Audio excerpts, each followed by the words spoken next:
Feeling inexplicably drained, as if invisible forces were working against you, could be a sign that there is more at stake than meets the eye. Patterns of misfortune or sudden obstacles that hinder your progress can be indicative of subtle influences that need to be recognized and understood.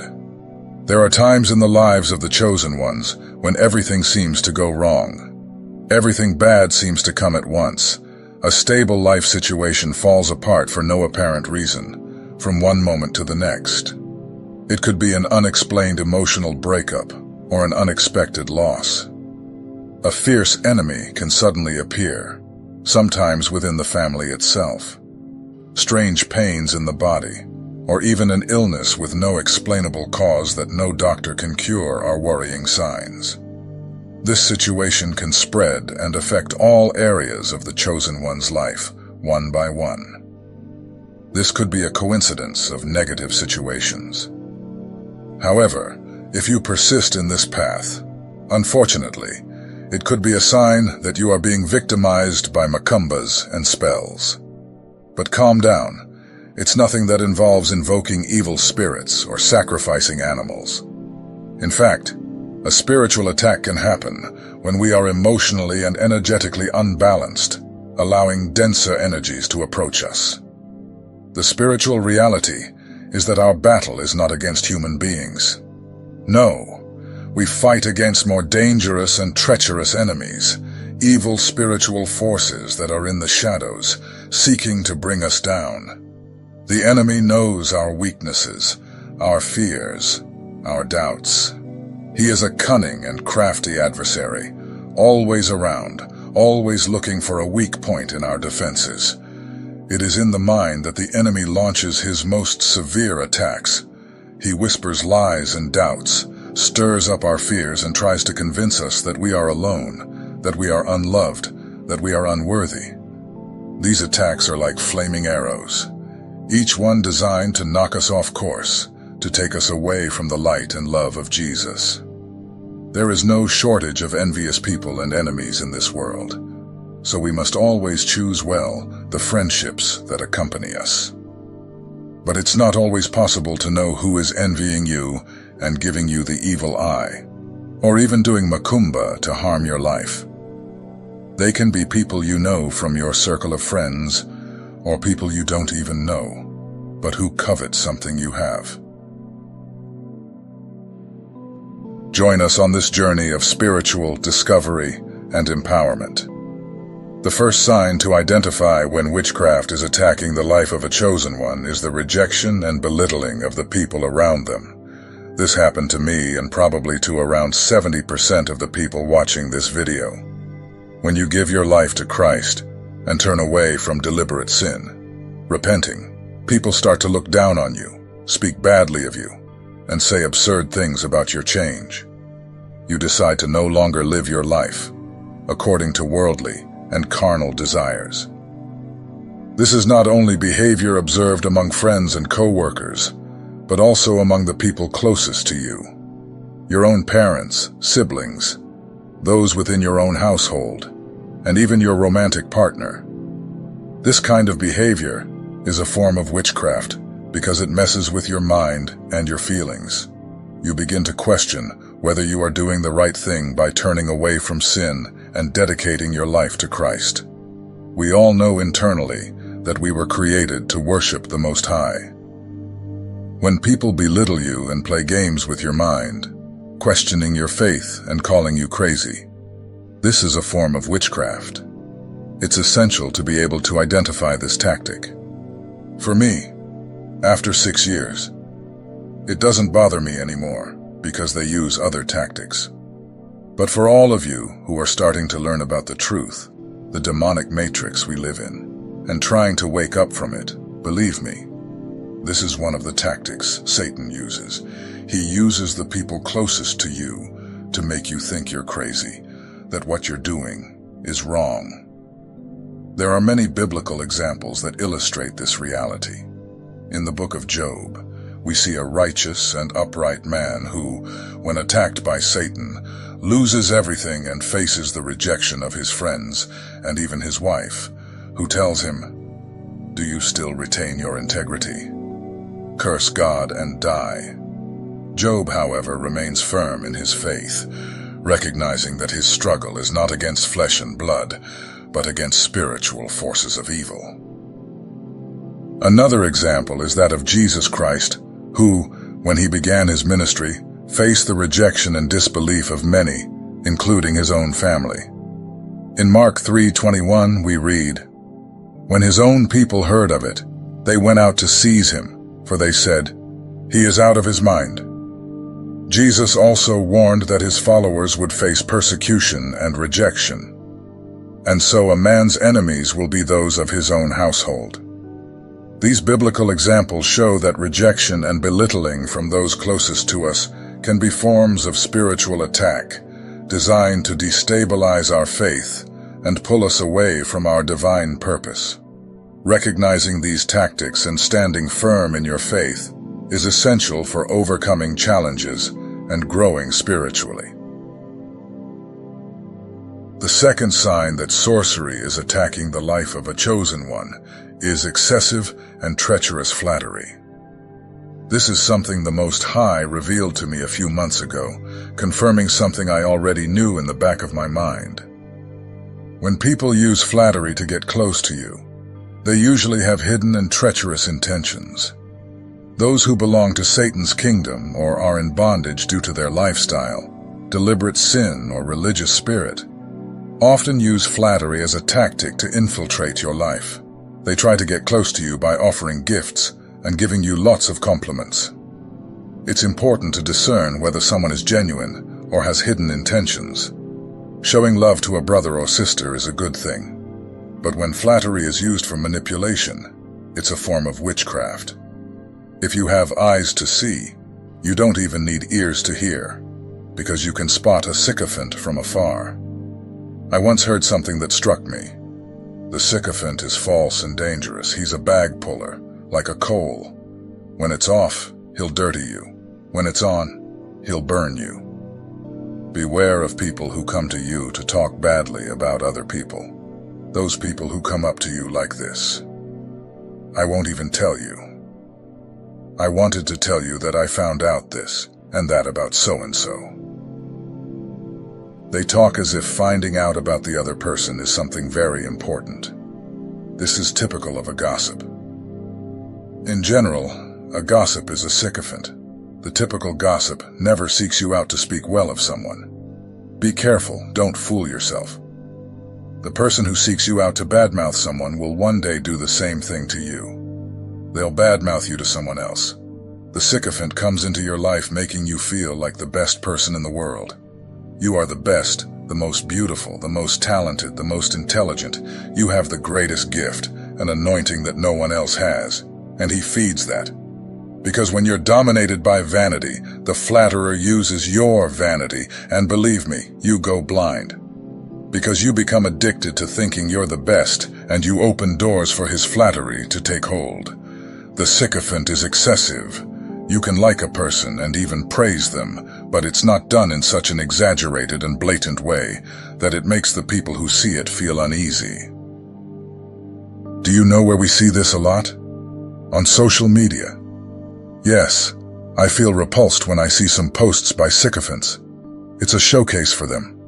I know exactly who the people are who really like me, because there's an affection, an admiration involved. People with the right words, at the right times, with a care, a zeal for my life. In the Bible, we have clear examples of this behavior. Delilah used flattery to get close to Samson. Not only was she beautiful, but she was also skilled with words. In Judges 16, we see how Delilah, with smooth and deceptive words, managed to discover the secret of Samson's strength, betraying him to the Philistines. Delilah's betrayal is a classic example of how flattery can be a tactic used by those with evil intentions. Another example is that of Judas Iscariot, who betrayed Jesus. Judas was close to Jesus. He was one of the 12 disciples, and through his closeness and apparent loyalty, he gained Jesus' trust. However, he used this trust to betray Jesus for 30 pieces of silver. Judas's betrayal is a clear demonstration of how someone can use flattery and apparent loyalty to deceive and betray. These biblical examples show that flattery and betrayal are tactics used by those who are under the influence of evil forces. As chosen ones, it is crucial to be aware of these tactics, discerning the intentions of those around us, and protecting ourselves against negative influences. Spiritual discernment is a powerful tool that helps us to identify and ward off those who try to infiltrate our lives with treacherous intentions. The third sign that witchcraft is attacking the life of a chosen one is the feeling of being watched or persecuted. In the spiritual community, this is known as gang stalking, a form of spiritual warfare and witchcraft. You feel that you are being watched, as if monitoring spirits have been sent to spy on you. This is an aspect of Satan's kingdom. Have you ever felt that you were being watched, but when you turned around to see who it was, no one was there? Heard someone say your name when no one was around? Have you had the impression that you felt someone's presence when you were alone at home? It could be that these situations were nothing, but it could also be that spirits are trying to communicate with you. At least that's what mediums believe. People who have developed the ability to connect in one way or another with the world of the dead. This isn't paranoia, it's a spiritual reality. The spirit world is real, and what we can't see with our physical eyes is present. The world we live in today is full of demons and evil forces. When you feel like you're being watched, it's not imagination. It's a reality. Monitoring spirits and gang stalkers are sent to spy on you, watching your every move without ever interacting directly. They may watch your stories or follow your actions, but they never get directly involved. This is a form of witchcraft. In the Bible, we see examples of spiritual surveillance and persecution. In Samuel, we read that Saul, from that day on, looked enviously at David. Saul, consumed by envy and hatred, constantly watched David, looking for an opportunity to harm him. This behavior of obsessive vigilance is a clear example of how evil forces can influence people to persecute the chosen ones. Another example is that of Nebuchadnezzar, who ordered the 3 Hebrew youths to be watched and thrown into the fiery furnace for refusing to worship the golden image. Although the king was physically present, his surveillance and persecution were spiritual in nature, as the young men were attacked for their faith in God. These biblical examples show that the feeling of being watched and persecuted is a tactic used by evil forces to destabilize and intimidate the chosen. As the chosen, it is vital to recognize and resist these tactics, growing stronger in faith and trusting in divine protection. Spiritual discernment is essential to identify and confront these influences, standing firm in truth and divine purpose. The fourth sign that witchcraft is attacking the life of a chosen one is the presence of rebellion, control, and manipulation. These are means by which witchcraft manifests itself and impacts people's lives. The Bible teaches us in Samuel that rebellion is as the sin of witchcraft. When we are in rebellion against the Most High and His commandments, we are opening doors for witchcraft to enter our lives. This means that we shouldn't be surprised when we face witchcraft attacks. Rebellion, by taking us away from God's will, makes us vulnerable to evil influences. By rebelling, we not only put ourselves at risk, but also expose our loved ones to these negative spiritual forces. As we see in Isaiah and Ezekiel, the archangel turned into Satan when he tried to usurp God's authority, compete with God, and became his adversary. We can say then that rebellion has its essence in Satan. He established it. And those who practice it, that is, the rebels, resemble him, have his character. God, however, instituted obedience. He created angels, men, and all things. So all creation is subject to him, our God. We have been called and chosen to obedience. Rebellion takes many different forms and has many different results and consequences. The root of rebellion, however, remains the same: the sin of deliberate disobedience. The spirit of rebellion does not please God. For the elect, rebellion can manifest itself in various ways: against God, against parents, against the law, or against the church. In the end, all rebellion is against God, because it violates the standards of authority that He has established.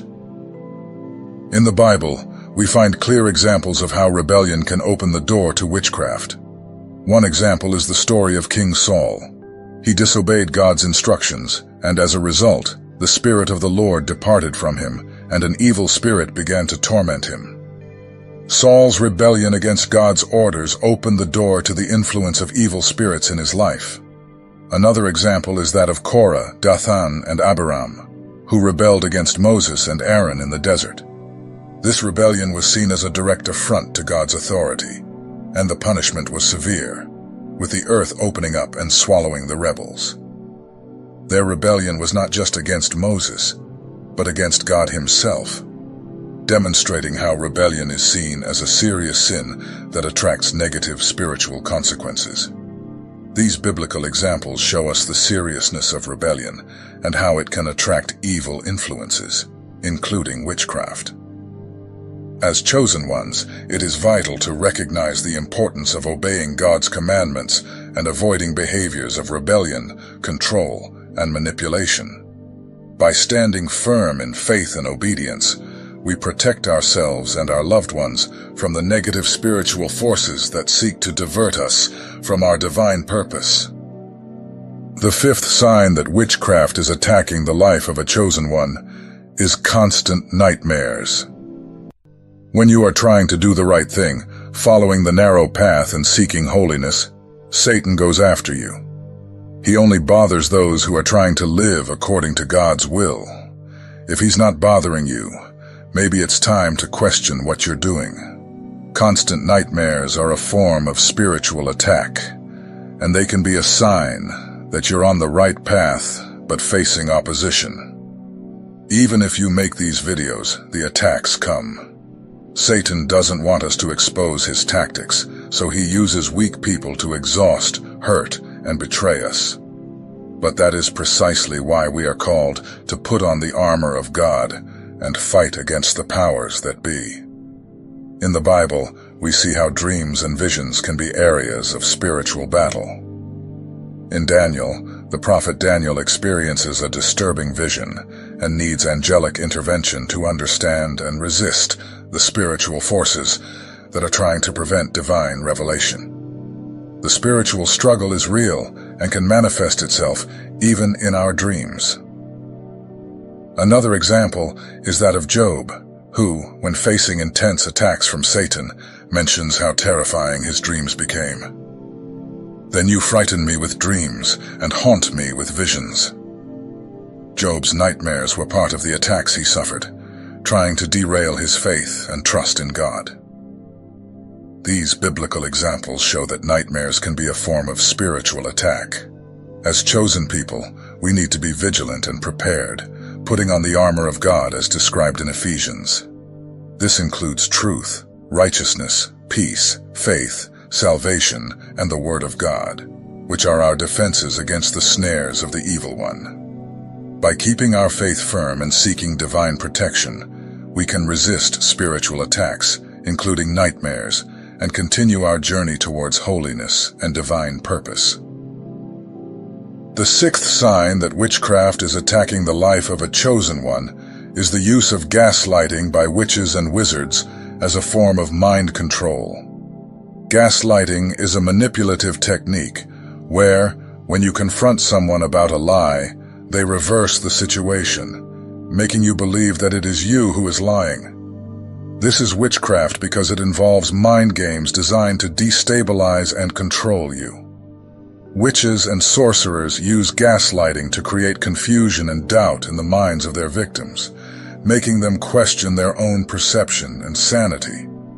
This psychological manipulation is a powerful form of control and can make the victim feel lost and isolated. Don't let anyone do this to you. Recognizing this tactic is the first step to protecting yourself. In the Bible, we find examples of manipulation and deception that resemble gaslighting. A classic example is that of Jezebel, who manipulated and deceived King Ahab and others around him to achieve her evil goals. Jezebel used lies and manipulation to control those around her, a behavior that we can see reflected in modern gaslighting. Another example is the story of Joseph and his brothers. Joseph's brothers, after selling him into slavery, manipulated their father, Jacob, into believing that Joseph had been killed by a wild animal. They used Joseph's cloak, bloodied with animal blood, to deceive their father and hide the truth, an act of cruel manipulation deceptively similar to gaslighting. These biblical examples show that manipulation and deception are ancient tactics used by those with evil intentions. As chosen people, it is crucial to be on guard against these forms of sorcery and manipulation, protecting our minds and hearts with truth and spiritual discernment. Putting on the armor of God and maintaining a strong connection with divine truth helps us resist the mind games and control they try to impose on us. The seventh sign that witchcraft is attacking the life of a chosen one is keeping friends or company with someone involved in witchcraft. The Bible warns us in Corinthians that bad company corrupts good habits. If you surround yourself with such people, be they friends, colleagues, or relations, they can cast spells on you. Satan rarely attacks directly. He uses people close to him to do the dirty work. The presence of people involved in evil practices can bring negative influences into your life, affecting your spiritual, emotional, and physical well-being. Even if you've known these people for years, it's crucial to recognize the danger they pose and stay away from them. Keeping such company can open doors to spiritual attacks, where spells and curses are cast on you, compromising your protection and peace. In the Bible, we find clear examples of this principle. King Solomon, known for his wisdom, was negatively influenced by his many foreign wives who practiced idolatry and witchcraft. In Kings, we read that, when Solomon was old, his wives perverted his heart to follow other gods. This negative influence led Solomon away from God's commandments, demonstrating how bad company can corrupt even the wisest and most pious.